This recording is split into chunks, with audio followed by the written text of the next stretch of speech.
Gente, boa tarde. O Stanley vem sendo orientado, né, por mim e pela Luciana Garzoni. Ele ingressou na EBS no ano passado, então ele está indo para o segundo ano dele, né, do mestrado, completou um ano. E aí ele vai fazer hoje uma prática, vai estar testando, na verdade, a primeira vez que a gente faz essa atividade da dissertação dele, é só um pedacinho. E, enfim, vai ser legal testar isso com vocês e também depois a gente gostaria de ter o feedback de vocês a respeito, enfim, o que pode ser aprimorado, né, o que está legal, o que não está, enfim. É sempre bom ouvir o pessoal falando. E uma coisa, o Stanley ele é biomédico, acho que ele vai falar isso um pouco à frente, né? E o interesse dele é com o caminho da divulgação científica, comunicação científica, por isso que o tema é esse. Excelente, muito obrigado, Sheila, é exatamente isso. Eu acho que eu só preciso que alguém me... tá aqui, share screen já. Tá bem, okay. Boa tarde, pessoal. Primeiro, muito obrigado. Como a Sheila disse, vou testar aqui com vocês uma oficina, que é uma parte da minha dissertação. Vou explicar para vocês melhor na apresentação, mas muito obrigado pela oportunidade, de verdade. Eu acho... Estou até um pouco nervoso, porque poder testar minha oficina com vocês, eu acho, com a doutora Tânia aqui, eu fico meio assim, mas acho excelente, muito obrigado. E foi o que a Sheila Não vai disse, dizer que tem medo, hein? Se alguém disser que tem medo de mim, eu vou brigar. Não, medo não. A doutora Tânia só morre de vez em quando.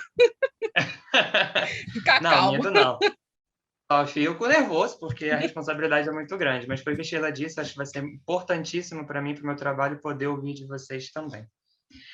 Antes de mais nada, eu queria compartilhar só o linkzinho de um TCLE, para caso a gente queira usar a gravação e a oficina como piloto também, então é importante ter tudo isso muito bem documentado. Eu vou mandar um link para vocês, e vocês aceitam e tudo mais.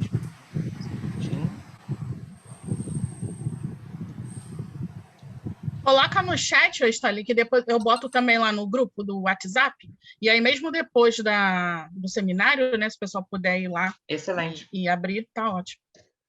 Aqui, vou jogar aqui no grupo. Então, deixa eu compartilhar aqui rapidinho.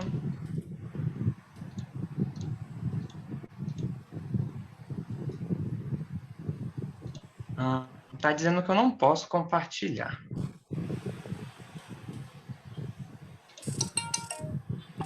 É que eu acho que você tem que entrar como co-host, né? Eduardo, pode autorizar aí, Eduardo, no share screen, você pode autorizar múltiplas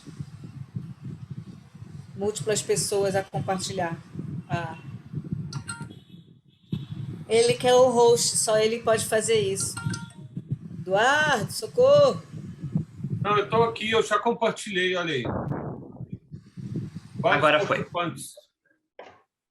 Agora foi. Gente, perdão, boa tarde. Essa vai ser gravada? Já está sendo. Está sendo já gravada. Tá bom.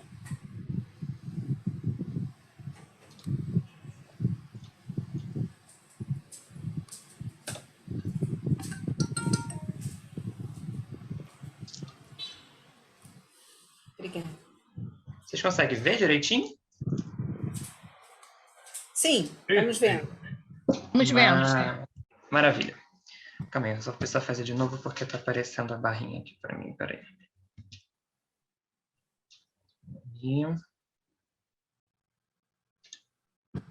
Agora foi. Excelente. Então é isso, pessoal. Eu vou apresentar aqui para vocês. A gente vai vamos fazer juntos aqui essa oficina, que tem como título Como Comunicar a Ciência, Práticas Usando as Fake News. Sheila já me apresentou muito bem, eu sou o Stalin, eu sou bacharel em biomedicina, me formei na Veiga de Almeida no final de 2020, sou mestrando aqui do programa, eu entrei no ano passado, e eu estou no meio do mestrado, né, como a Sheila também disse, fiz um ano agora certinho em março. O objetivo da minha pesquisa, do meu trabalho, é identificar a percepção que os estudantes da área de saúde têm em relação às fake news na internet dentro do contexto da Covid-19. Então, não é qualquer fake news, a gente quer ver nesse tempo de pandemia e com a Covid-19, sobretudo as fake news que envolvem as redes sociais. E, junto com eles, desenvolveram uma oficina temática de comunicação da ciência. Então, é como se fosse não causa e efeito propriamente dito, mas identificar como que eles enxergam e lidam com as fake news e meio que elaborar um plano de ação com essa oficina, com essa prática de comunicação de ciência. Só um plano de voo aqui com o que a gente vai fazer, né? Só para por onde a gente vai perpassar. Primeiro, a gente vai tratar essas temáticas das fake news, vamos falar sobre elas. Fiquem à vontade para me interromper quando vocês quiserem, para poder acrescentar alguma coisa, para poder partilhar alguma coisa também. Depois a gente vai falar das fake news específicas dentro do contexto da pandemia da Covid-19. Depois, trazer essas fake news para o nosso dia a dia de modo mais prático. Olhar e enxergar as consequências que essas fake news podem trazer no nosso cotidiano, na nossa vida. E aí a gente vai passar para uma parte bem interessante, que é visualizar exemplos práticos, e nesses exemplos práticos a gente poder conversar mais um pouco do que contém essas fake news, de como elas se desenvolvem. Enfim, a gente vai ver aqui alguns exemplos práticos de fake news para a gente poder conversar sobre. E depois a gente vai elaborar um plano de ação que a gente vai falar sobre comunicação da ciência propriamente dito, beleza? Para a gente poder começar, é interessante a gente entender que as fake news não é algo recente. Fake news já existe há muito tempo. O termo em si de fake news pode ser relativamente novo, mas o conceito de espalhar uma informação falsa com algum intuito, com um intuito específico, com algum objetivo, sempre esteve presente na história de alguma maneira, né? A única coisa que muda, e a gente pode ver acompanhando a história, é a forma como essa informação falsa é passada, de que maneira ela é passada, qual contexto ela está inserido e qual meio foi escolhido para ser passado. Né? A gente viu muito agora na pandemia da Covid que o meio fundamental para poder propagar umas fake news foi a internet, foram as redes sociais. Né? Então, o meio que é escolhido para uma informação falsa ser passada depende do contexto atual que estamos vivendo. Né? Atualmente, com esse boom das redes sociais, da internet, a grande maioria da população com acesso à internet e às redes sociais, as fake news encontram, então, nesse meio, um terreno muito fértil para poder se propagar, né? Isso é interessante de observar também. Em relação à Covid-19, quando a Covid ela foi declarada uma pandemia pela OMS lá em 2020, em março, logo depois foi cunhado um termo também chamado de infodemia, que é justamente essa enorme quantidade de informação da qual a gente fica submetido. Eu acho que aí a gente reforça aquela ideia de todos terem contato com as redes sociais, ser um ambiente muito propício onde muitas pessoas estão. Então, muitas pessoas podem falar muitas coisas, e quando a gente fala de infodemia, não necessariamente esse boom de informação falsa somente. Dentro desse contexto, tem as informações verdadeiras também, só que acabam se misturando, então muita coisa fica misturada que às vezes a gente não consegue nem discernir o que é uma informação falsa e o que é uma informação verdadeira. Quando a gente for falar de uma parte mais prática no nosso cotidiano, a gente consegue perceber, ouvir muito das pessoas dizendo que apenas por ouvir uma informação já tinha aquilo como verdadeiro. Então, e podia ser na televisão, podia ser nas redes sociais, podia ser alguém que falou, um vizinho, mas só em passar uma informação, as pessoas já tomavam aquilo como ok, como verdadeiro, porque alguém me disse, por que alguém iria mentir, e passava adiante. Então, por todo lado era possível receber alguma informação, alguma notícia sobre a doença, e às vezes era muito complicado e não se tinha nem como saber a procedência dessas informações. Né? E aí, é muito provável que, como eu acabei de falar, a gente já tenha tido algum contato com as fake news. E agora eu queria ouvir um pouco de vocês também, se vocês tiveram contato com algumas fake news de uma maneira próxima e prática, assim, não só no ambiente de trabalho ou de pesquisa que a gente está inserido, mas no nosso dia a dia, nas nossas famílias, amigos, enfim, nossas relações. Se a gente já teve algum contato, como que foi esse contato, por que meio que foi dado esse contato, e até se por algum motivo, ainda sem saber, no início da pandemia ou algo do tipo, se a gente acabou passando alguma informação falsa, que a gente não sabia que era falsa até então, muitas das vezes sem querer, por não ter checado como deveria, enfim. Queria ouvir de vocês se vocês passaram por essa experiência de alguma maneira.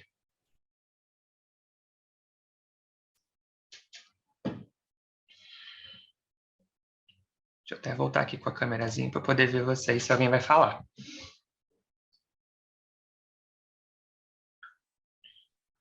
Ninguém?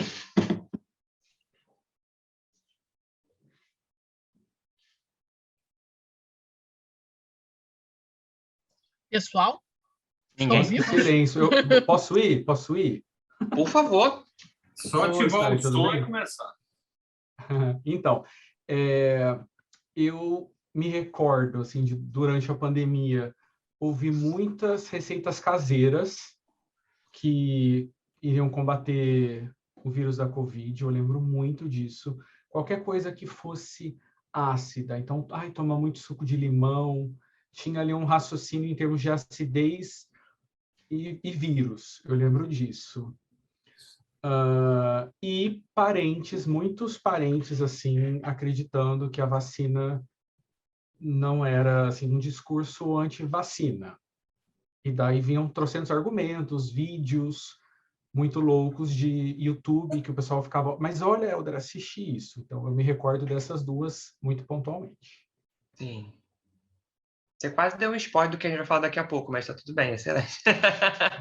Essa parte de acidez, de relacionar coisa ácida com vírus, o exemplo que a gente tem, a gente fala exatamente disso. Mais alguém? Sem falar na questão dos microchips, né, presentes nas vacinas, né, que seríamos vigiados, enfim. E aí todo o movimento contra a ciência, né, e contra a vacina mesmo. Sim. Como um meio de controlar a população, então tinha chips na vacina. Ouvi bastante também. Nessa questão da Covid, o que foi muito Oi, Luciana, interessante... tudo bom? Eu não vi você Oi, entrando. querida, eu dei boa tarde, você não viu? Consegui entrar. Desculpa. Que bom que você está aqui.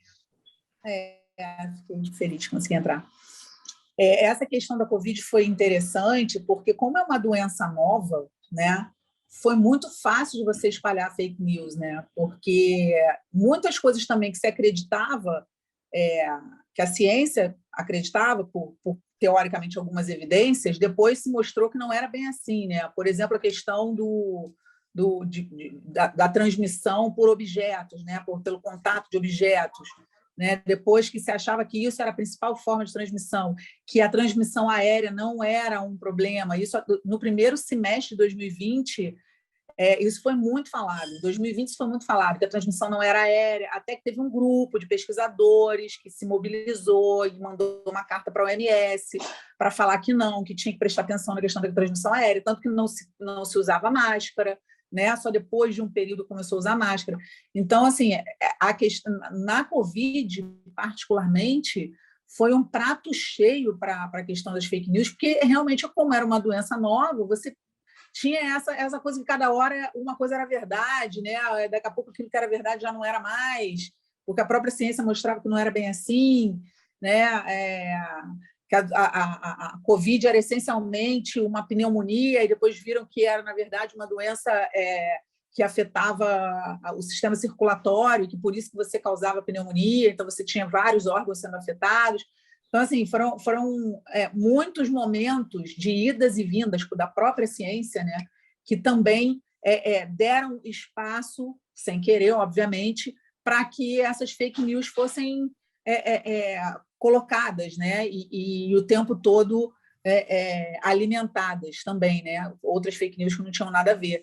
Então, eu acho que o fato de ser uma doença desconhecida e que tudo era novo também contribuiu para essa essa facilidade e acho que por isso que exacerbou tanto a questão da fake news no contexto da Covid. Só uma reflexão aqui. Sim, excelente. Te falar também, na realidade, por exemplo, quando a gente teve vacina para poliomielite, né, a gotinha, do Zé Gotinha, a campanha da poliomielite de erradicar o vírus da polio, a poliomielite já era uma doença conhecida há muito tempo, que arrasava com criança, que deixava sequela muito grave, às vezes matava. Então, o desenvolvimento da vacina foi relativamente rápido depois de algumas descobertas, né? E não teve tanto questionamento, porque eu acho que exatamente porque o pessoal estava muito ansioso por uma vacina que ajudasse a controlar a polio, porque a polio já era conhecida, né? Assim como se tivesse uma vacina para dengue, acho que o pessoal ia tomar direto a vacina para dengue, porque já conhece a dengue há mais tempo. Mas a Covid foi uma coisa bem, bem impactante por ser tudo novo, né? Sim. Agora, se me permite fazer um comentário também, o que eu acho Por favor. que aconteceu especificamente com relação à Covid, é claro que tem essas questões todas de ser uma doença nova e tudo, mas eu acho que nunca na história recente, pelo menos, houve um esforço tão grande do governo em transmitir fake news e torcer contra, né? E aí, hoje, a gente está vendo que tem alguns interesses em cima disso. Então, eu acho que foi um movimento, claro que houve esse movimento da população, mas houve um movimento do governo para as pessoas também. Então, eu acho que isso pesou muito, né, com relação ao Covid. Sim. Pode falar mais algum? Fica à vontade, quer falar? Pode falar. É o Vicente aqui que está falando. Eu lembro muito tem até um documentário na Prime Video que é a verdade sobre o 5G, né? E na época um médico, Thomas Cohen, lá dos Estados Unidos, ele falou que tinha a ver, né, a contaminação de Covid com a disseminação do 5G no mundo todo, né? E também teve essa fake news que a gente pode até assistir no documentário A Verdade sobre o 5G. Sim, com certeza.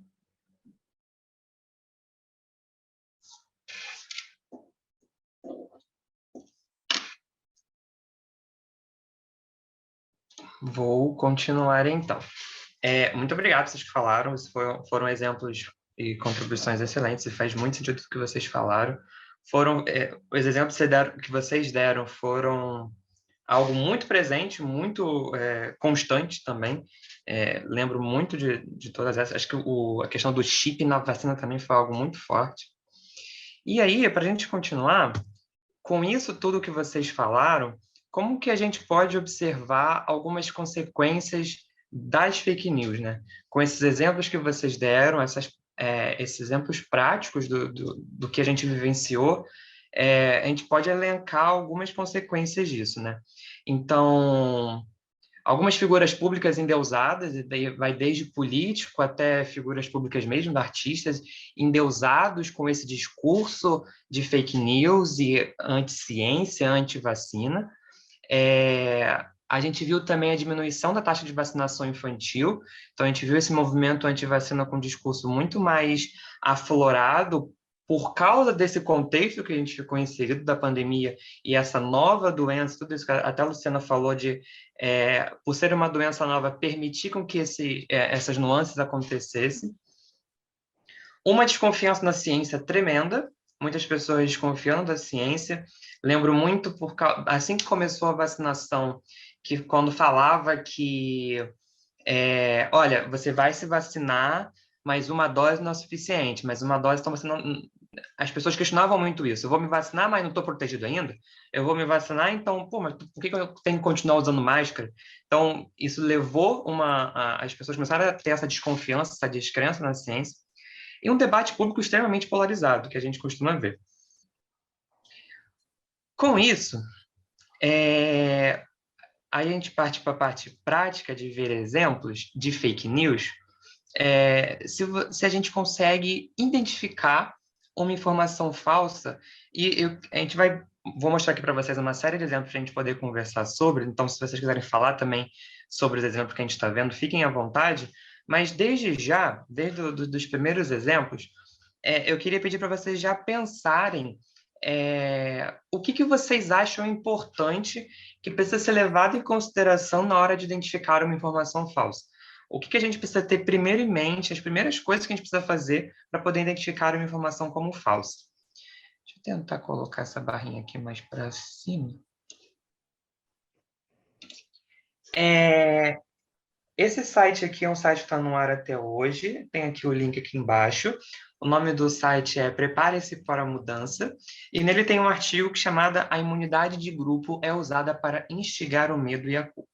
Não vou mostrar aqui todo o artigo, mas eu queria pontuar e destacar algumas partes dele, do artigo. Então, isso aqui é logo no início, o artigo tenta conceituar a imunidade de grupo, dizendo que é frequentemente usado para os viciados em vacinas, como forma de carregarem a culpa nas pessoas que não alinham seus filhos para a fila da vacinação.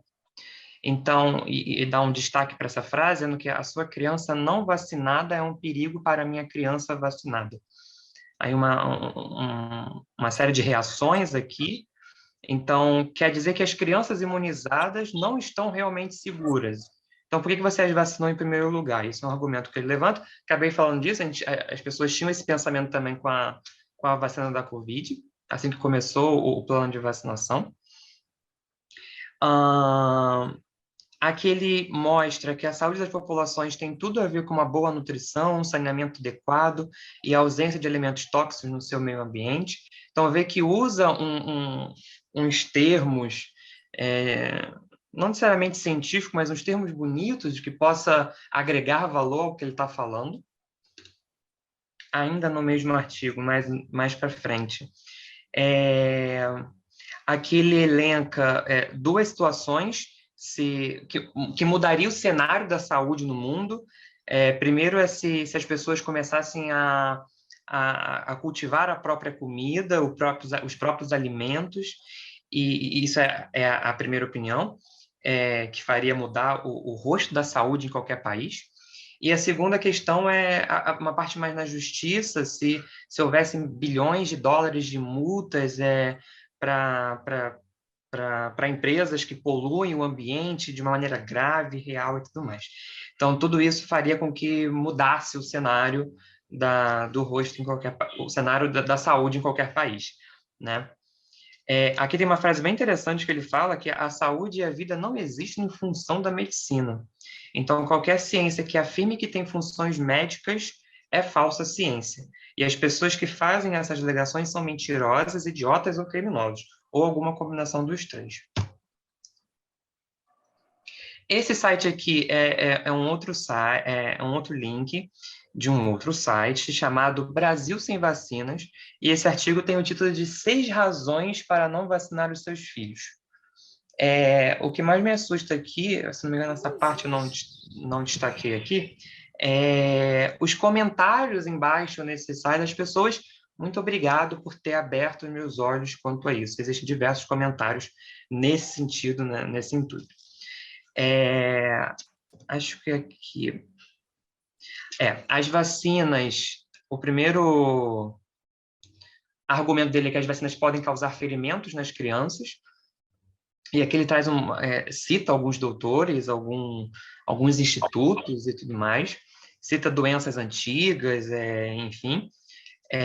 dizendo que as vacinas não são seguras e as crianças sofrem feridas.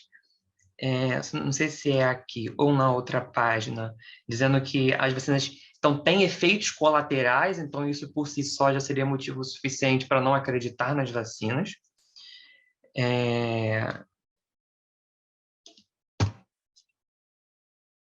Como é que está passando? Aqui.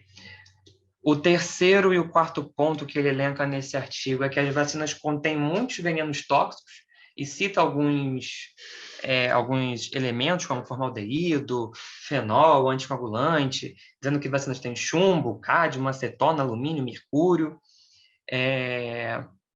Esses venenos não são desintoxicados através da digestão e eles são injetados diretamente na corrente sanguínea, vendo que esses componentes aqui estão presentes nas vacinas.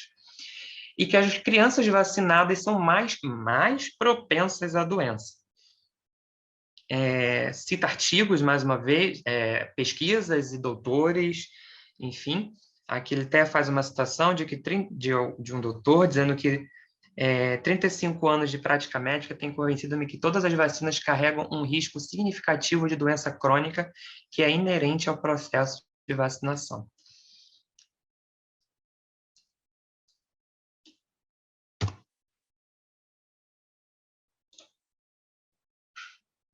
Esse outro texto aqui já é um texto jornalístico da Tribuna de Minas, que é uma matéria que dizia, em 2018, que dizia do retorno da paralisia infantil é uma ameaça em Minas. Eu estou mostrando esses exemplos para vocês, primeiro, para a gente poder comparar uma informação da outra, um site do outro, um link do outro, né? Esse aqui, por se tratar de um texto jornalístico, já traz uma outra linguagem. Os primeiros links eram mais algo pessoal, então tinham um discurso ali carregado de motivações pessoais, enfim. Esse texto aqui, de novo, por se tratar de um texto, traz mais informações, mostrando que o índice de cobertura vacinal entre bebês e crianças nos últimos anos tem apresentado queda acentuada no país. Então, doenças que até então eram controladas, como a poliomielite, o sarampo, voltam a se tornar uma ameaça. A gente viu esse cenário em 2018, com a questão do sarampo. Alguns dados estatísticos de cidades em Minas Gerais. Mais para o final desse artigo, ele cita uma pesquisa, uma professora do programa de pós-graduação em Ciências Biológicas da Universidade Federal de Juiz de Fora. Eu acho uma coisa interessante que ela diz aqui, em questão do termo de doenças erradicadas que era usado. Ela diz que seria mais interessante usar doenças controladas, porque passar para a população que as doenças estão erradicadas poderia trazer para ela uma sensação de que essa doença não existe mais. E por isso não precisava mais ou se vacinar contra ela, enfim, nesse cenário. Então, ela acha interessante a adoção do termo de doenças controladas.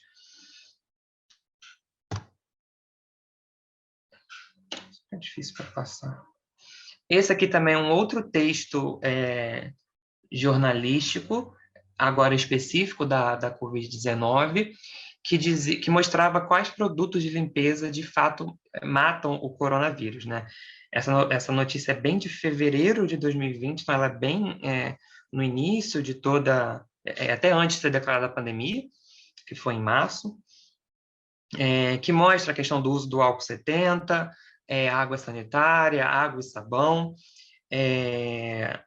Mais à frente, também cita uma infectologista do Instituto de Infectologia, uma infectologista do Instituto de Infectologia Emílio Ribas de São Paulo.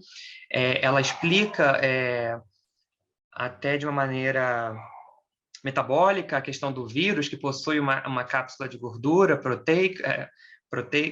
protetora, perdão, e que o uso de água e sabão já é um meio eficiente para poder acabar com o vírus e tudo mais, e matar o vírus. Então, reparem que aqui tem um argumento de autoridade, que cita tem um embasamento para poder falar, e sem contar os links que vai levando essa reportagem para mais outros conhecimentos da transmissão, sintomas do Covid-19. E aí, antes de passar para o próximo, que até que eu falei, se não me engano, foi o Helder que falou da questão de fake news que envolvia alimentos ácidos e tudo mais. As próximas duas imagens que eu vou mostrar para vocês são imagens que eu mesmo recebi em grupos aleatórios no meu WhatsApp, por exemplo. E pessoas transmitindo isso com uma certeza muito grande, e não havia debate para essas informações, porque o que estava ali dito já era uma verdade para essas pessoas. Então, essa imagem aqui, ela me pegou bastante, confesso, que diz que o médico infectologista disse que a mídia só fala sobre lavar as mãos, usar álcool em gel, não levar a mão aos olhos, boca, etc. Mas um fator importante para não contrair o vírus é beber água de 15 em 15 minutos. E nem precisa beber um copo cheio, mas apenas alguns goles para manter a garganta úmida. Levar uma garrafa de água por onde for. Por quê? Porque ao molhar a garganta, se o vírus estiver ali, ele irá direto para o estômago. E não há bactéria ou vírus que resista ao suco gástrico. Se a garganta estiver seca, o vírus vai para o esôfago e dali vai para os pulmões, onde ocorre a dificuldade de respirar e é o que tem levado as pessoas a óbito. Por favor, repasse essa informação. Então, repare a construção dessa imagem. Repare que é algo construído, porque é algo que demanda um certo, abre aspas, designer para ser feito, uma elaboração que seja com essa informação. A próxima, essa daqui. Informações para todos. A Covid-19 é imune a organismo com um pH maior que 5,5. Precisamos consumir alimentos alcalinos. É diferente do que o Helder falou, de alimentos ácidos. Alimentos alcalinos que nos ajudem a aumentar o nível de pH para combater o vírus. Alguns dos quais são o limão, que tem um pH 9,9, o abacate, 15,6, alho, manga, tangerina, abacaxi e laranja, com esses valores de pH. Não guarde essas informações apenas para você, passe para toda a sua família, tome cuidado e Deus te abençoe. Essa daqui, eu lembro o dia que eu recebi isso e tentei, de alguma maneira, ali poder contornar e explicar, mostrar que isso era falso, que não fazia sentido nada do que estava escrito aqui. Enfim, para a gente poder ver tudo, a espécie de informações que circulava e circula dentro desse tempo de pandemia que a gente está vivendo. Antes disso, queria ouvir de vocês sobre esses exemplos. O que vocês acham? Enfim, queria ouvir a opinião de vocês sobre esses exemplos que a gente tratou aqui.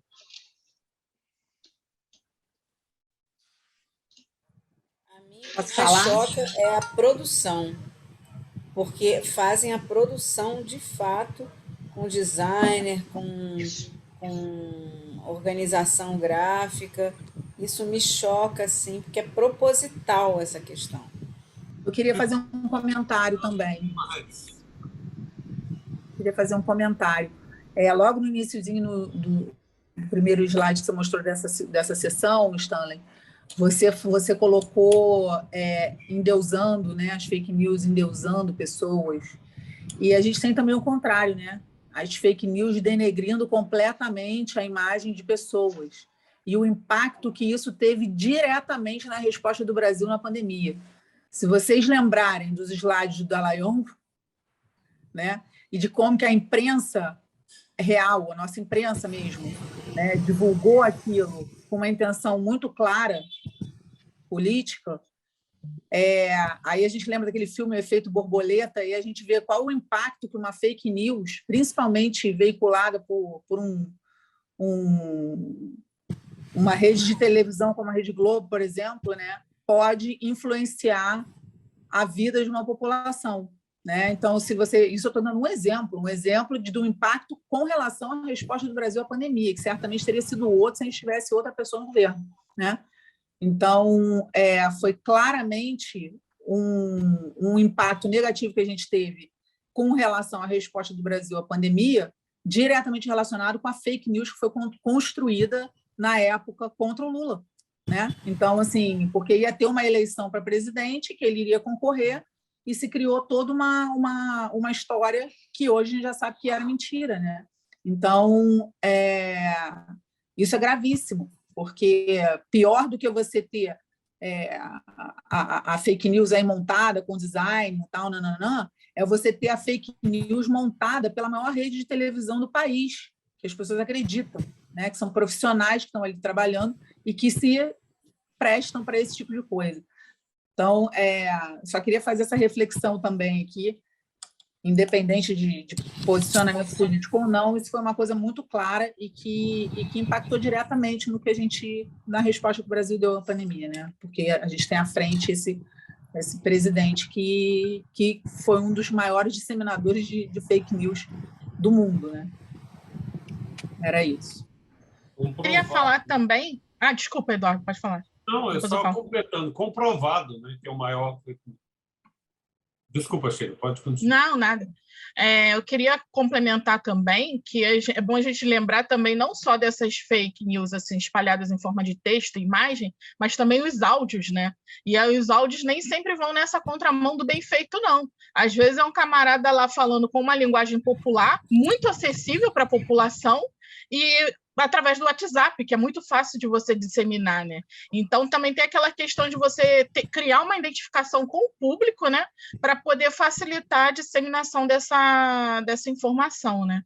Então, eu acho que a gente chegou assim no nível que a gente extrapola, a gente já não tem mais só uma camada, a gente não está trabalhando só com imagem ou só com um texto falso, né? A gente está trabalhando ali com diversos níveis, né? Seja no vídeo, seja no áudio, e eu acho que a gente perde espaço nesse sentido, né, quanto à academia, exatamente por isso. Às vezes, por a gente falar muito com os nossos pares e pouco com a população, né? Então, assim, esse diálogo hoje foi sobre Covid, mas amanhã pode ser sobre política de novo, ou pode ser sobre violência, enfim, são temas diversos, né? Então, acho que as questões que o Stanley traz aqui e chama atenção, a gente pode estar aplicando, assim, em múltiplos contextos da nossa vida.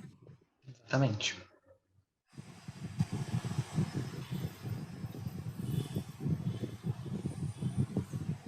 Mais alguém quer falar alguma coisa? Eu vou colocar uma questão, já que a gente está num grupo de ciência e arte, que às vezes passa despercebido na questão da divulgação científica. Ela é crível para alguns grupos exatamente por causa do formato.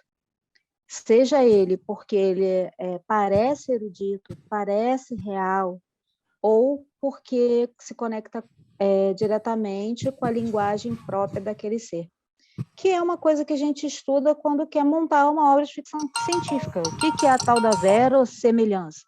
É mentira, mas parece que é real. Ela tem bases que possam ser críveis. Ninguém, eu vou colocar um sol azul e eu nasci em Krypton. Aí eu vou saber que é mentira. Mas quando eu construo uma coisa que para a maioria das pessoas parece crível, aquilo começa a ficar complicado. E é isso, entendeu? A gente não pode ser ingênuo e falar assim, vai ser super fácil tirar da ideia da pessoa que aquilo não é real. Porque só passa por aquela história. A gente tem que fazer divulgação científica desde fulano entra na escola. Se ele não sabe o que é vírus, o que é bactéria, o que é micro-organismo e por que aquilo é diferente da outra coisa, começa a história. E também é fácil disseminar via WhatsApp, porque geralmente o WhatsApp é um grupo que é de amigos. Eu conheço você. Por que você mentiria para mim? E a gente não parte do princípio que existe alguém fazendo um conluio, gastando um tempo para te contar uma coisa que não é verdade. E por aí vai. É uma questão de filosofia. Sim, excelente. E tem a coisa também que nem sempre quem dissemina está sendo mal intencionado, né? Tá ligado nessa de estar perdendo tempo, disseminando mentira. Às vezes a pessoa dissemina aquilo dali, não, realmente na boa vontade. Recebi isso daqui, quero que as pessoas próximas e que eu tenho afinidade tenham acesso a essa informação. Toma aquilo dali como verdade, né? Não necessariamente, quando a gente faz divulgação científica, a gente quer que as pessoas também rechacem aquilo que elas conhecem, que elas acreditam, porque ali a gente tem outras dimensões também de conhecimento, né? A gente tem a crença, tem a questão do saber popular. Então, assim, esses conhecimentos podem conviver com um saber científico. O problema é que, assim, você tem que estar apto para saber fazer essas escolhas, assim, em determinados momentos da sua vida, né? Ninguém aqui também está vendendo, pintando aqui a ciência, né, como algo que você tem que tomar, só aquilo dali como verdade, até porque isso não é fato, né? A ciência ela é mutável, enfim, um experimento pode ser rechaçado por outro, enfim, as coisas vão acontecendo ao longo do tempo, né? E é diferente da religião, né, que é uma ideologia, e aquilo pronto você pega e acredita, né? Mas eu acho que a gente peca muito em realmente tentar ter esse diálogo mesmo com o saber popular, enfim, e conversar com as pessoas, né, o diálogo. Acho que o Helder quer falar, não sei. Ô, Sheila, eu vou aproveitar a sua fala, na verdade, que foi muito legal que você falou assim, de intencionalidade. Quando a gente olha a estrutura desse que está na tela e do anterior, eu fiquei pensando na imagem de um bombom, né? A fake news, ela se mostra ali no recheio deste bombom, você vê que pH está grafado errado, e as informações de ser alcalino ou ácido, mas ele reveste, ele coloca um pacote de cuidado na penúltima informação, que é isso, trabalhar, ele coloca uma camada escondendo entre aspas, né? E coloca ainda mais uma camada de embalagem nesse bombom, que é a religião no final. Então, você tem a fake news no centro, depois você reveste essa fake news de cuidado com família e amigos, daí vem uma intencionalidade boa, e depois mais uma outra ali, que esse, por exemplo, até coloca Deus e coloca religiosidade no meio dessa discussão.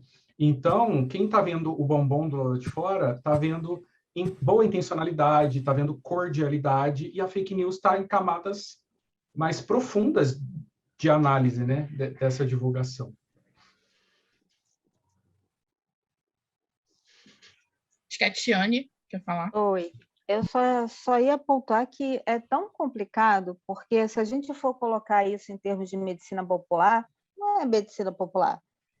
É tão fake news para a ciência que você faz na bancada, quanto é fake news para a medicina popular. Sim. Porque se a gente for lá conversar com um herveiro ou com realmente alguém que entende de medicina popular, ela não mandou essa questão aí com pH, dizendo que limão serve para Covid, entendeu? É tão doido que nem isso é. Tem um charlatão, né? É um charlatão em vários níveis. Em vários níveis, entendeu?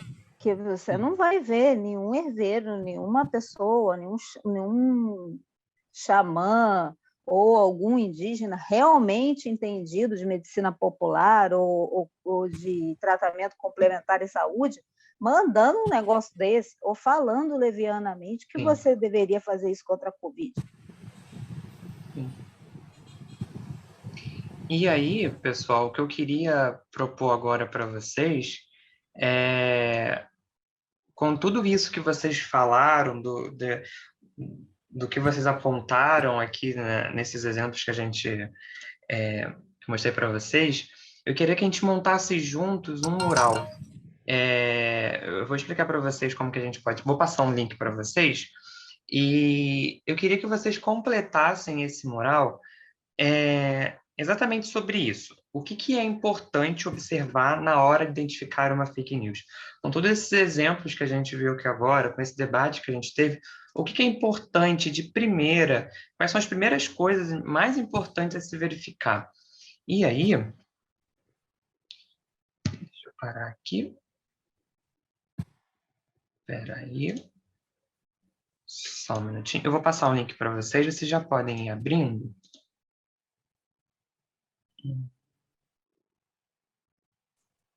Espera aí.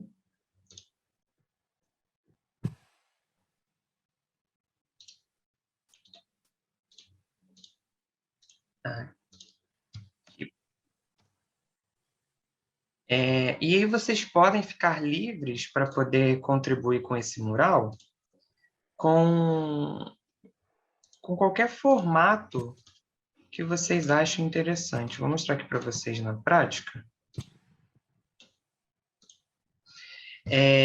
Estão vendo, né? Esse mural aqui, vocês podem colocar o que vocês quiserem. Vindo aqui embaixo nesse maisinho, vocês podem escrever um título, enfim, fonte. E aqui embaixo vocês vão observar bem as fontes, por exemplo. E vocês podem botar uma imagem, tirar uma foto, colocar um link. Aqui tem mais coisas, um desenho, gravar um áudio, fazer upload de algum arquivo que vocês acham interessante, um link, um GIF, um vídeo no YouTube, algum site específico. Tudo que vocês acham interessante em relação a isso, no que é importante observar na hora de identificar uma fake news. Para a gente poder montar esse mural colaborativo aqui. Vou deixar vocês fazerem isso por uns minutinhos, e depois, quando a gente voltar, quem quiser falar sobre o que colocou e querer acrescentar mais uma coisa, explicar o porquê colocou e o que colocou, vai ser bem interessante, beleza? Vou dar alguns minutinhos para vocês poderem fazer. Qualquer dúvida, só falar.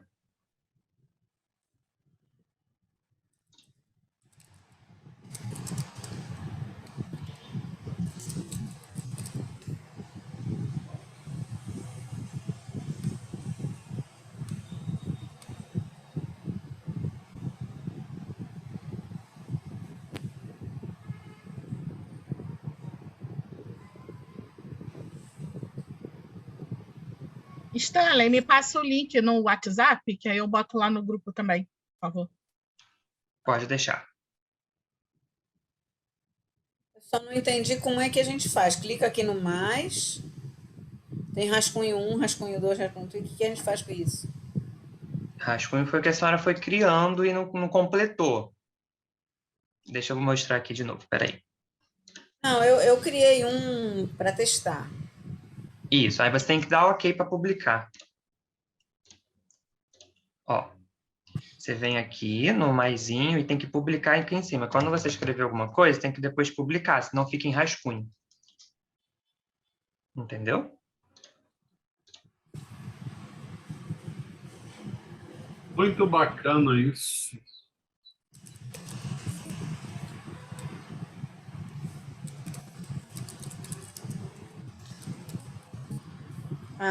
Clica no publicar, né?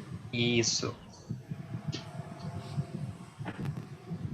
Essa ferramenta, ela é ótima, assim. Me ajudou muito nas aulas remotas do CACS. Agradeço a Sheila que me apresentou essa ferramenta. E dá para a gente inserir várias coisas, né? Você pode trabalhar com vídeos, com imagens, enfim, o que a imaginação permitir. Eu vi o pessoal usando essa ferramenta num evento. Aquele da Mariana, o pessoal da Argentina já usou, mas não foi esse, era um outro site, mas há uma ideia parecida do mural colaborativo. Mas era Padlet também. Era Padlet. Era Padlet. E o pessoal do Fórum de Programas de Ensino também estava usando esse, o pessoal do ensino de Química da UFRJ. Pode responder mais de uma vez, sim, com certeza. É a primeira vez que eu estou vendo. Inclusive, pode ter interação entre esses cards, sabe? Você pode curtir, comentar o outro que você achou interessante. E é isso, colocar diversos tipos de ferramentas. Você pode botar uma imagem, um áudio, um vídeo, um link, o que vocês quiserem. O que vocês acharem interessante. Mas você numa oficina como essa, eu não tenho imagem, link à mão, né? Se eu pegar Não, por isso esse tempinho para a gente poder fazer, entendeu? Se tiver guardado, salvo em algum lugar, daria tempo de pegar. Deixa eu ver se eu consigo colar uma imagem qualquer aqui, só para ver como é que é aprender, né? Aproveitar para aprender. Sim. Copiar a imagem, deixa eu ver se só copiando ele já chega.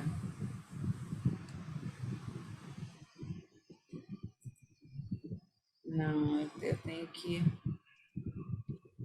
Opa, ele foi. Eu só copiei e colei, olha lá.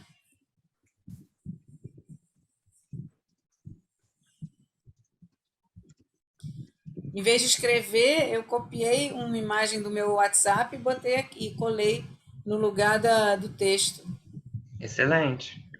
Prático, né? Foi bem prático. Não sabia que fazia isso. Ah, olha que bacana, eu também consegui colocar uma imagem. A gente está usando a sua. Gente, mas é importante estar vinculado ao tema, né? Por favor. Não, mas o tema, vou lhe dizer, o tema aí é o seguinte: é um cientista vestido de palhaço. Isso é fake ou é verdadeiro? Um cientista que é conhecido, abraçado com um palhaço com nariz de palhaço.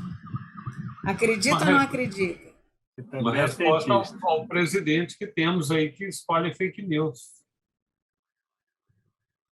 Não, eu acho que só a imagem sozinha também dá margem para interpretação, outras interpretações, né? Verdade. Deixa eu ver se eu consigo botar um comentário aqui. Vai em cima da imagem, se consegue. Eu acho que eu consigo.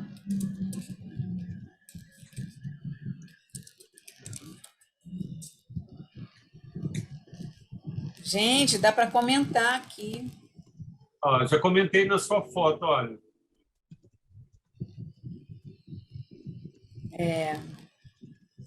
Agora a gente falou mais. O que é importante identificar na hora de uma fake news? Acho que tem 2 estranhamentos. Eu posso falar uma coisinha? Por favor. O seu aplicativo já dá um indicativo por que é tão divertido fazer a bendita da fake news. Porque a tecnologia é muito nova. E aí as pessoas se sentem Livres. também repórter, também imbuída, participando. Então, assim, eu não checo se limão faz mal ou se faz bem para a Covid, mas eu tenho que contar para você, é muito importante que eu conte, eu estou sendo um veículo de promoção da saúde, eu que não estudei nada, só sei misturar água com açúcar, mas nesse momento, olha, divulgue para todos, isso é muito importante, entendeu? Eu acho que isso que desculpa, de novo, Eduardo, desculpa, estou te atropelando. Não, e a facilidade que é, né? Tudo muito rápido, né? Rápido. A gente... Eu acho que isso também tem muito a ver com um novo movimento, né, da internet, né, que começou com os blogs e aí vem com as redes sociais, né, no geral, de que você tira os usuários, né, só de espectadores, né, eles passam também a ser autores e produtores de conteúdo, né. Eu acho que dá exatamente esse poder que a Tiane ali falou, né. Você pode ser um cientista, você pode ser um divulgador, você pode ser um jornalista. Agora, se o que você está falando é verdade, aí já é outra história, né? Então, e ao mesmo tempo isenta a pessoa de responsabilidade, né? Muitas pessoas acabam se sentindo confortáveis porque, de certa forma, elas não estão diretamente expostas ali dentro da rede, né? Então, se sentem confortáveis para falar o que dá na telha, né? Sim. Vou compartilhar aqui para a gente poder ver como está ficando. Se vocês quiserem depois continuar fazendo, fazer depois, fiquem tranquilos, só para a gente poder dar continuidade para a segunda metade. Está ficando bem bonito. Checar o histórico do jornalista, focar, ligar o alerta quando tiver erro na escrita, estranhar se a notícia utilizar religião e pedir de forma enfática o compartilhamento, conferir com páginas oficiais, isso é bem interessante também. Quando mistura religião e ciência, discursos que misturam ciência e religião são um alerta para possíveis fake news. Checar as datas da notícia, temos a imagem que o Trazani colocou, essa aqui também. Verificar a fonte. Coerência biológica. Para ficar atento às fake news, é importante ter noções biológicas básicas, entretanto, isso vem de acesso ao ensino sólido em biociências. Interessante. Observar o remetente. Bastante coisa. Alguém quer falar sobre alguma coisa que tenha colocado aqui? Eu estou curiosa de saber o que você inventou nessa oficina. E aí, para não criar expectativa na senhora, passando para a segunda parte. Olha, se me chamar de senhora de novo, eu vou brigar com você. Bloqueia ele. Ninguém me chama de senhora no meu laboratório. Pronome de tratamento, somente. Deixa eu voltar a compartilhar aqui. Peraí. Eu bem ia falar isso, que é pronome de tratamento, mas tudo bem. Com tudo isso que a gente conversou, com essa parte prática, com esse mural montado, ficou bem interessante. Vocês podem ficar livres para acessar esse link depois do mural, ou compartilhar mais e se apropriar e usar também, fiquem à vontade. O que é importante a gente ver com tudo isso, né? Como, então, devemos pensar e como deve ser a prática na comunicação da ciência. Com todo esse cenário, como que é interessante a melhor maneira para poder comunicar a ciência? Mediante tudo isso que a gente já conversou, como então comunicar a ciência? A primeira coisa para a gente falar sobre isso é entender o que é ciência. Quando a gente vai comunicar a ciência e fazer divulgação científica, por exemplo, a divulgação científica divulga a ciência, né? Então, a gente precisa entender o que é ciência. Não há um consenso sobre o que é ciência, e até porque as teorias científicas elas são sempre muito dotadas de construções humanas e convicções de cientistas. E até uma coisa que a Sheila comentou desse caráter definitivo da ciência, a ciência não tem essa pretensão de ser decisiva, definitiva e inquestionável. Muitíssimo pelo contrário. Mas a gente pode definir a ciência como essa linguagem que o homem constrói para poder explicar o mundo, como se fosse uma representação da natureza. E para que isso aconteça, a ciência ela precisa de algumas coisas, ela precisa de algumas atitudes para isso. Pressupostos, métodos, processos, uma capacidade de reprodutibilidade, tudo isso para levar a ciência a ter cada vez mais confiabilidade. Então, para a gente entender o que é ciência, é essa prática que precisa disso para existir, de pressupostos, métodos, um processo a ser seguido, essa capacidade de reprodutibilidade, em vista de algo, que é essa confiabilidade também, certo? E aí, a gente pensa, então, por que comunicar a ciência? Como se não bastasse esse cenário que a gente conversou aqui agora e essas fake news que a gente conversou sobre, comunicar a ciência é muito importante porque a ciência está presente na nossa vida, faz parte do nosso dia. Por mais que a gente não enxergue a ciência, algumas pessoas não enxerguem, a ciência está presente na nossa realidade. E com isso, quando as pessoas passam a ter esse olhar crítico que a ciência pode fornecer para as pessoas, esse olhar onde você questiona, onde você pondera as coisas ao seu redor, é adquirida uma nova perspectiva, né? Então, basicamente, a gente pode comunicar a ciência ou pelo simples prazer de comunicar a ciência de fato, ou pela necessidade, né? E aí, a gente vem para a parte prática mesmo, de como que a gente pode divulgar a ciência. Eu elenquei aqui alguns passos que a gente pode trilhar, e no final eu queria muito que vocês pudessem acrescentar mais alguma coisa, o que vocês acham que seria interessante acrescentar nesse passo a passo. Quando a gente toma uma decisão de divulgar a ciência, a primeira coisa que a gente precisa pensar é escolher um público. Para quem que a gente vai falar? Antes do o que a gente vai falar, a gente precisa escolher para quem a gente vai falar. Porque isso está atrelado diretamente em qual linguagem e qual meio você vai utilizar para isso. Qual é o seu público, qual é o seu foco e quem você quer alcançar comunicando a ciência, divulgando a ciência. Para só aí você poder pensar em qual linguagem se adapta para esse público, qual é a melhor linguagem para esse público e qual meio. Você vai usar das redes sociais, você vai fazer uma atividade ao ar livre, você vai fazer uma feira ao ar livre numa praça pública, você vai nas escolas falar sobre ciência. Qual meio você vai utilizar para poder falar da ciência? Em um segundo momento, é interessante também te observar, fazer com que esse seu público faça perguntas e questione. Não só você que está divulgando a ciência, para a gente poder desassociar essa relação do divulgador que está passando a mensagem, passando a ciência, como o único detentor da informação e o único do qual tem que falar e o único que pode prover alguma coisa, mas que interage também entre o público, entre as pessoas, para que dali novas perguntas surjam para acontecer essa interação e essa reflexão entre as pessoas também. Um terceiro passo é interessante também evitar ao máximo essa linguagem científica exagerada, esse cientifiquês toda hora.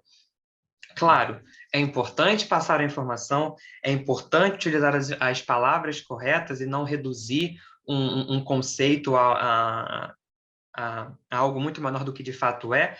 Tudo isso é muito importante, mas os jargões da comunidade científica o tempo todo pode muito mais causar o afastamento com o seu público que você escolheu do que o engajamento de fato.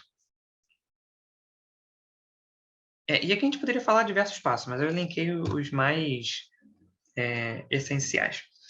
E quando você for utilizar de textos, se for nas redes sociais principalmente, observar a quantidade de texto. Às vezes a gente quer passar uma informação, divulgar alguma coisa, e por vezes a gente acha sempre que tem que ter muita informação, ou que para explicar um conceito você tem que explicar 500 outros que circundam, pensando sempre que muitas das vezes o menos é mais também.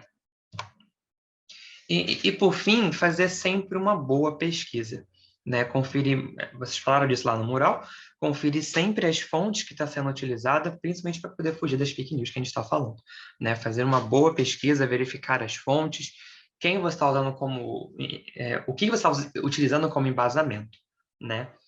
E queria ouvir de vocês agora, principalmente, o que vocês acrescentariam nesse passo a passo. De tudo isso que a gente conversou aqui, nesse passo a passo, o que vocês acham importante, que precisa ser levado em consideração para divulgar a ciência, para comunicar a ciência?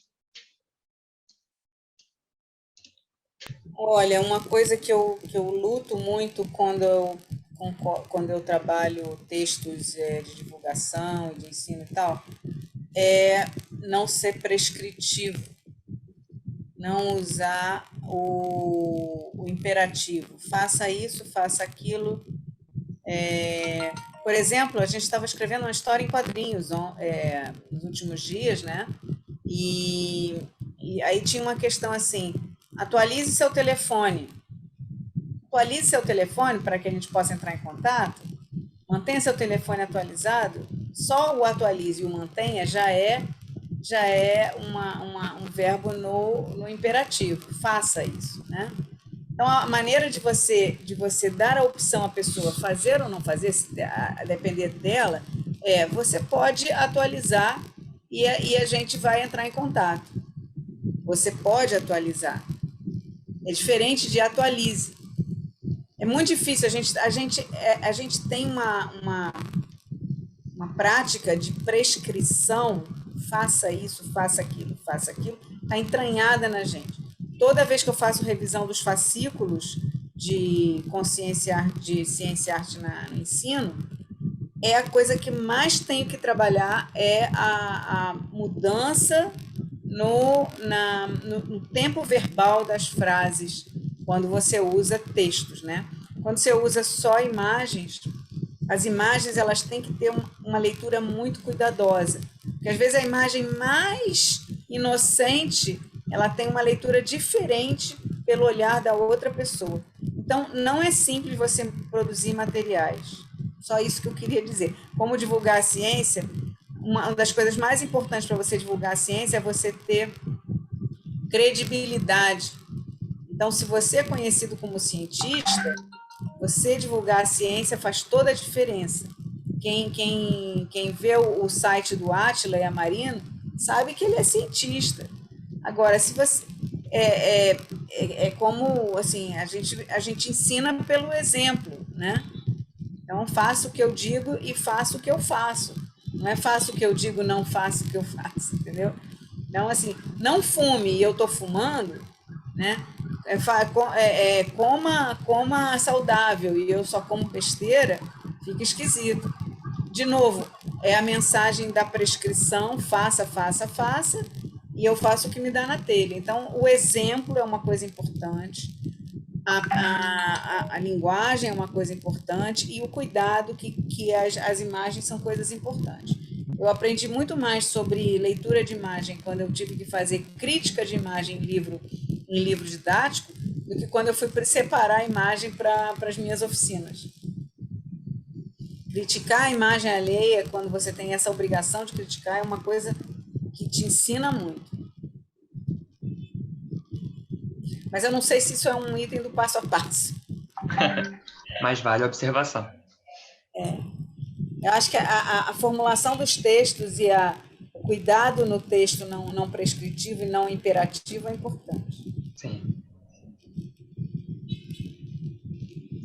Mais alguém?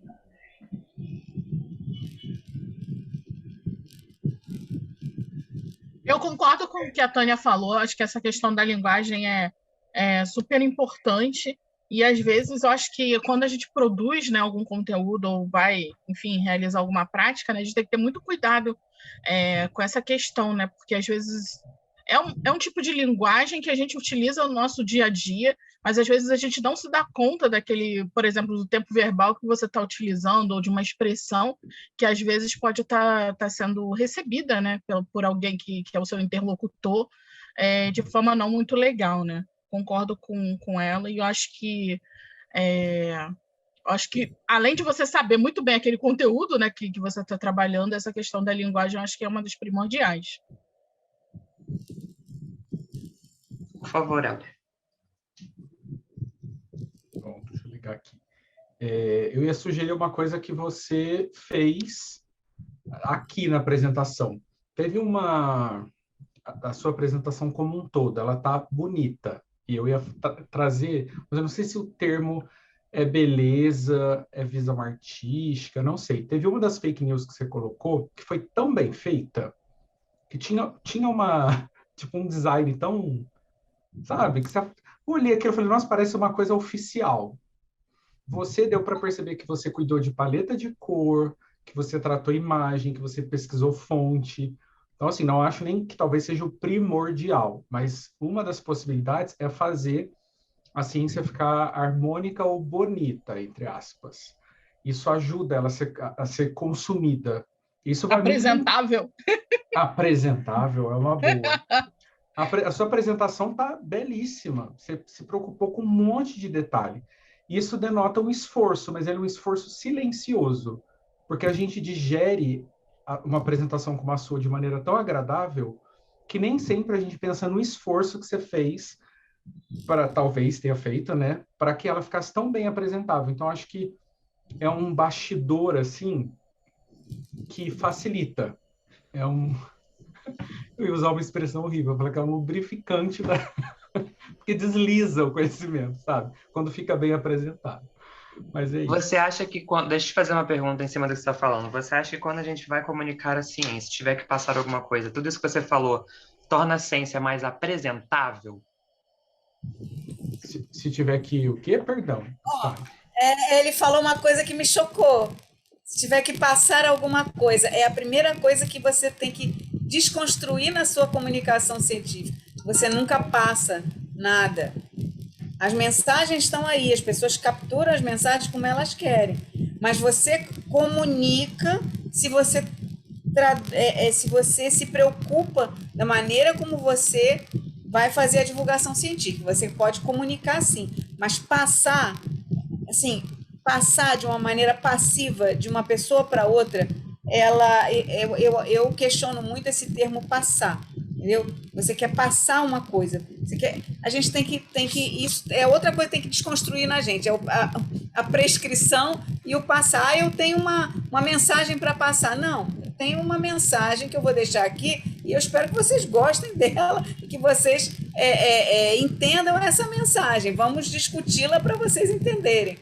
Mas eu não vou passar a mensagem. Essa comunicação unidirecional que passa de um para o outro é uma comunicação muito complicada, especialmente para fazer divulgação científica. E é difícil desconstruir, porque a gente aprende assim. Sim. A aula é a mesma coisa. Vou passar a matéria para vocês, olha aqui no quadro, copiem. A professora fala quantas vezes isso?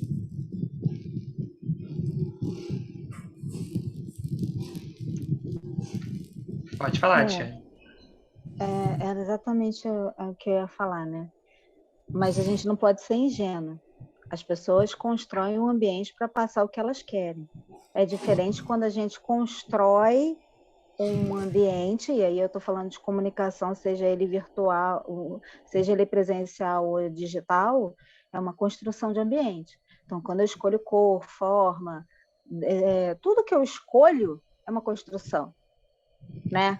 O Éder está aí, tão bonitinho, com esse cabelinho assim amarelo virado para o lado, ele quer construir para mim uma imagem bonita, o outro quer botar o livro, né? Um monte de live cheia de livro atrás, aí tem uns livros até que são falsos.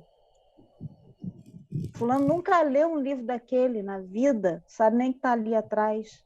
Sim, então, é mais importante eu colocar minha estante de livros ou eu dizer para você, olha, eu conheço esses livros, mas existe uma construção e ele é mais saudável quando é construído. Eu quero estabelecer uma relação com você, então eu coloco a sala em círculo. Se eu vou trabalhar com crianças, eu posso colocar elas no chão. Se eu vou trabalhar com inclusivamente, eu tenho que saber que a porta tem que estar do tamanho que passa uma cadeira, que eu não posso ter 225 barulhos, se eu vou ter cegos ouvindo a minha aula.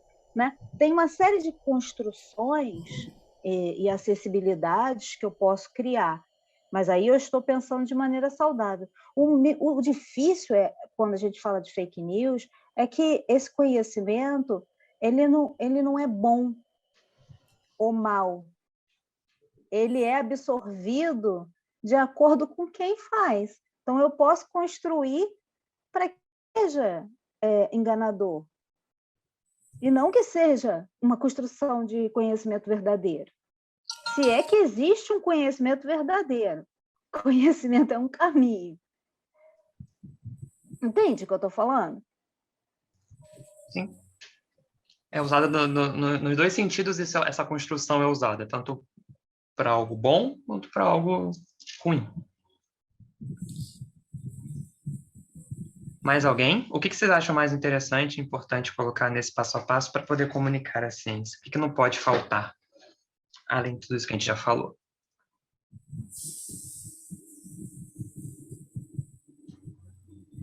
Vou acrescentar aí. A gente realmente precisa direcionar público. A gente precisa saber para quem a gente está falando. Sim. Porque senão não se estabelece comunicação nenhuma. Sim.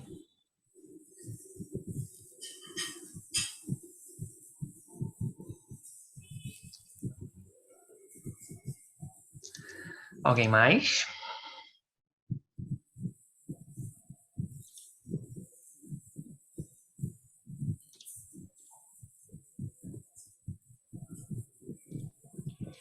O Matheus falou, não nesse ponto, mas falou antes da questão da semiótica, né, que a gente estava falando sobre imagens também. Eu acho que a gente podia bem fazer um chat aqui, desculpa. Semiótica. Eu não tinha visto aqui. Interação. É uma questão de semiótica, também a questão... A Rita falou também a questão da comunicação, e vai ver toda a questão sociocultural e ambiental. A mudança de hábito é um exemplo forte. Diálogo. Maravilha. Pessoal, era isso que eu queria passar para vocês. A ideia era que essa oficina pudesse trazer esses conceitos práticos, não conceitos práticos, né? Trazer essa visão prática para a gente poder, das fake news, partir para uma comunicação científica mais interessante, né? Lembrando que o público-alvo dessa oficina, dessa oficina, são estudantes da graduação, da área da saúde, então são pessoas que ainda estão na faculdade, talvez não tiveram ainda tanto esse contato com a comunicação científica, então é interessante conversar e passar esse passo a passo para eles também. Passar não, Stanley. Olha aí, viu? Passar não. É interessante conversar com eles também sobre isso e construir essas ideias com eles. Mediante tudo que é conversado, o que vai ser conversado na oficina, tanto no mural, quanto todo esse passo a passo que eles podem acrescentar e tudo isso, vai ser transformado em um fascículo de comunicação da ciência. Tá bom? É isso. Eu queria muito agora ouvir vocês agora de uma maneira geral, o que vocês acharam, acrescentaria e tudo mais. Mas desde já, muito obrigado pela oportunidade de poder testar a oficina aqui com vocês. Para mim é importante demais poder ouvir de vocês e poder ter essa oportunidade. De verdade, eu agradeço muito. Então, pessoal, então uma rodadinha rápida, né? O melhor e o pior da oficina do Styling.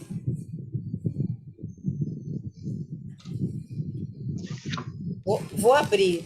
O melhor foi trazer para a gente o tema em forma de oficina participativa. E o pior para mim foi que levou muito tempo. Então, eu estou muito cansada essa hora, não consigo pensar muito e ser muito criativa, não. Então, acho que talvez se você tentar concentrar um pouquinho mais ou ser mais, controlar um pouco o tempo, você possa fazer ela de uma maneira mais... Mas ela foi bem dinâmica e bem agradável. Maravilha. Não sei quem quer falar. Você.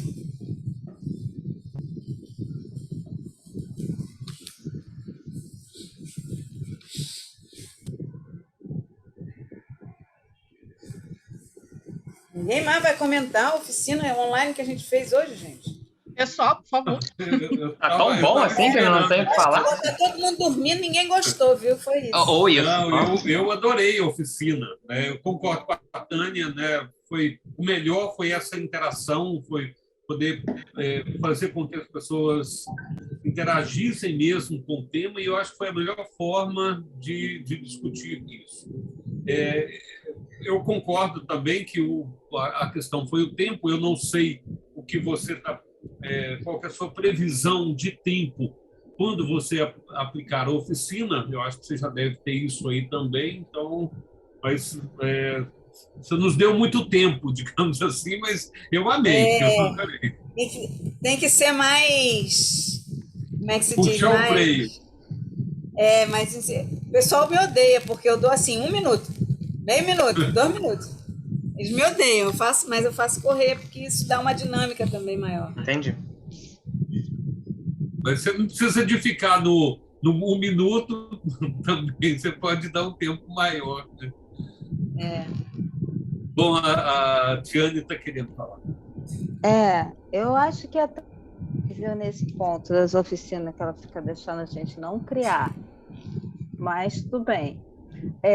Nem uma coisa nem outra. Eu ia dizer para você, para ela ficar um pouco mais dinâmica, eu não sei se a ordem do que você faz na oficina é tão legal. Talvez essa construção do que você propõe pudesse ficar não depois da toda a sua explanação, sabe? Passar os sites, separar os fake news para você dar alguns exemplos, é legal. Talvez logo depois, colocar para o fulano interagir naquele card e tal, porque a gente coloca ali as impressões do que a gente viu. E a participação, como eu disse, todo mundo adora participar. Consegui. Eu coloquei. Não sei. Isso dá uma dinâmica interessante para a oficina, sabe? Antecipar um pouquinho e depois você continuar a explanação do que você acha que é fake news e o porquê. Intercalar um pouco. Entendi. Do que você deixa a gente participar e o do que não. Entende o que eu estou dizendo? E às vezes essa pergunta é igual página em branco. Então, o que vocês acharam a respeito disso? Quando você sugere, é muito solene. É solene demais. Principalmente se você estiver lidando com pessoas ainda mais jovens. Que a pessoa aqui, todo mundo jovem, entendeu? Com certeza. Todo mundo. Então, Até a essa senhora que ele pergunta, chama de senhora. senhora pode ser uma menina de 5 anos, numa cultura cigana, desde que ela já seja casada. Exatamente. Entendi sim, Tiane, entendi. Entendeu o que eu estou falando? Uhum. O uso desses cards pode ser muito explorado.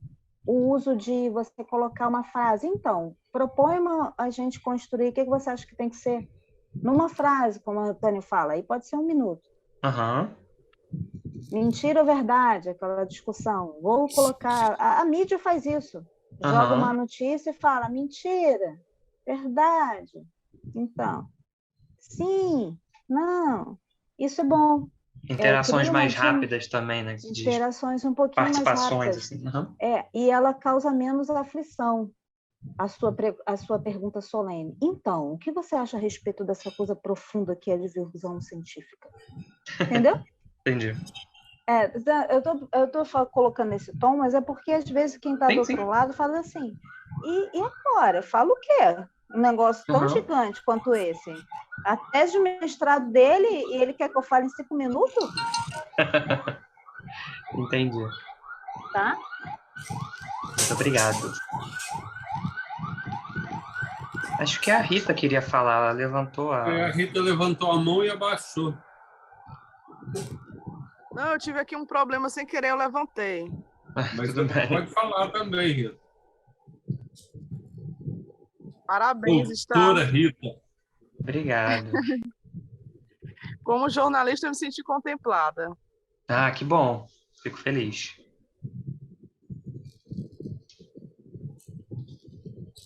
Não, gente. Mais alguém? Vou falar bem rápido, Tânia. Vicente, nessa ideia que a Tiane deu em relação à dinâmica mais rápida com os alunos, eu acho interessante também, Tânia, até pelo fato de você já ir nesse momento, já indo conhecendo quais são os saberes que aquele teu público-alvo tem sobre aquele determinado assunto que tu quer passar, né? E aí entra na ideia de Paulo Freire, né? Que é a ideia de saber, conhecer quais os saberes daquele público-alvo que tu está trabalhando, né? E aí você já te dá uma ideia melhor de como tu vai estar trabalhando e até aquele, como a Tiane falou, aquele direcionamento das informações que você quer, porque, querendo ou não, você está fazendo aquilo que Freire fala lá no livro Pedagogia da Autonomia dele, que é a construção do pensamento certo, né? Você está saindo da fake news e está construindo o pensamento certo. E aí, talvez, o uso assim, até dessa revisão de literatura do Paulo Freire, ele pode te ajudar nessas dinâmicas que tu pode ter mais rápido em relação a ter esse retorno deles também. Excelente. Só isso. Obrigado. Posso falar um pouquinho? Por favor. Você, com certeza. Eu quero agradecer a todo mundo, né? O Stanley estava bastante nervoso. Muita coisa. Queria sair correndo. É tudo muito novo para ele, né? Ele veio da bancada, né? A formação dele não é junto à docência, né? Igual parte do grupo aqui que já está acostumado, né? A chegar na frente de uma sala de aula, enfim. E já tem mais ou menos como se portar. Biomédico, bancada de laboratório. Ele fez IC no Instituto Oswaldo Cruz, mas em outro laboratório e na bancada. E aí eu não sei, desculpa te atrapalhar, Sheila, mas não sei se a doutora Tânia vai lembrar que eu falei com ela, porque eu fui aluno do doutor Paulo, lá do LIC, de Imunologia Clínica, e quando eu estava lá no IC ainda, eu já queria trabalhar com a divulgação científica, e foi o doutor Paulo que me apresentou a doutora Tânia, e foi assim que eu conheci a EBS. Todo mundo apresenta a gente a Tânia e a gente aparece. Não sei se ela vai lembrar agora. Paulo foi meu aluno de mestrado, eu não chamo ele de doutor Paulo, entendeu? Apesar dele ser bem nariz empinado e querer que todo mundo chame, mas eu não chamo ele de Dr. Paulo. Então, para ele é tudo muito novo, até a linguagem, enfim, é algo que a gente vem trabalhando, né? Essa parte da oficina é uma parte, como se fosse uma porção final do projeto dele, na verdade. Ele tem uma fase anterior que envolve um questionário, enfim, com esse grupo aí. Então, assim, as pessoas que vão estar participando da oficina são pessoas que já vão estar incluídas na pesquisa em uma etapa anterior. Então, assim, não é um assunto aleatório e ele também não vai meio que cair de paraquedas ali, sem saber qual é o pensamento também dessas pessoas, né? Só para vocês poderem entender um pouco da dinâmica, né, da coisa, né? Que a gente só está trabalhando um pedaço, né? Concordo com vocês, até a Luciana também. A Luciana caiu aí em algum momento, e aí ela tinha até comentado comigo da questão da... Eu voltei, gente. Voltou? Da dinâmica... Que o Stanley, eu acho que ele tá tão nervoso que ele chegou a ficar meio anestesiado, porque a gente é acostumado com o Stanley, assim, ele sabe vender as coisas, né? O Stanley é quase um vendedor científico. E aí ele parecia hoje meio murcho, assim, eu acho que estava meio preocupado, enfim, com um ambiente diferente, né? Acho que isso é algo que a gente tem que trabalhar um pouco mais, a questão da desenvoltura e da dinâmica da atividade. Quero agradecer a participação de todos, né, com a construção lá do mural, né, e da atividade, das sugestões também. Acho que isso vai ser bastante importante para a gente estar trabalhando daqui agora para frente. Lu, quer falar? Gente, quero só agradecer os comentários, a participação. Eu estou aqui, eu tive que vir no supermercado agora, por isso que eu caí. E aí agora eu voltei, eu estou aqui, meio zoneado o negócio. A dona de casa tá on, né? Pois é. E assim, eu quero agradecer os comentários de todos, quero parabenizar o Stanley e a Sheila também, a Sheila está dando um super apoio aí nessa orientação, é muito mais orientadora do que eu.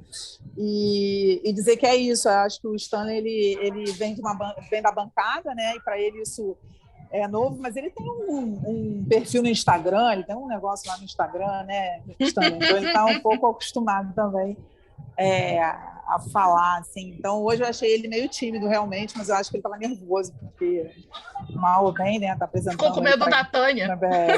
Talvez. Mas, no geral, ai, meu Deus do céu, eu não aguento as pessoas com medo de mim. Responsabilidade, cara. Só responsabilidade. É um tema que eu acho que é muito relevante, que a gente precisa estar debatendo, sim. E é isso, agradecer para todo mundo. Obrigada. Parabéns, Stanley. Obrigado. Desculpa, Luciana, mas se o Stanley estava nervoso, não transpareceu, né? Eu acho que ele foi muito tranquilo. Vocês convivem com ele, né, no dia a dia, mas hoje aqui na oficina eu achei que ele estava tranquilo, achei que foi bom.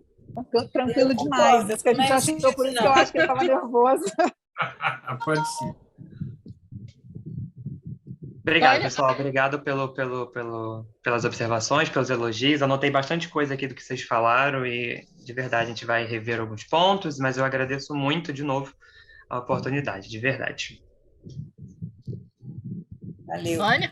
Então, gente, o próximo qual é, Eduardo? É daqui a 15 dias. Você vai... É a aluna da Josina. Eu já coloquei no chat, já coloquei no grupo lá. Semana que vem a gente lança na verdade, o Vicente faz o folder e a gente manda. Então está sob controle. Tá. E aí eu acho que eu já vou fazer o link permanente para isso, que eu não sei fazer, mas tem um jeito de fazer. Eu só sei fazer de um. O meu caiu também, mas depois a gente junta as gravações. Tá bom. Valeu, gente. Até mais. Obrigada, gente. Tchau. Tchau.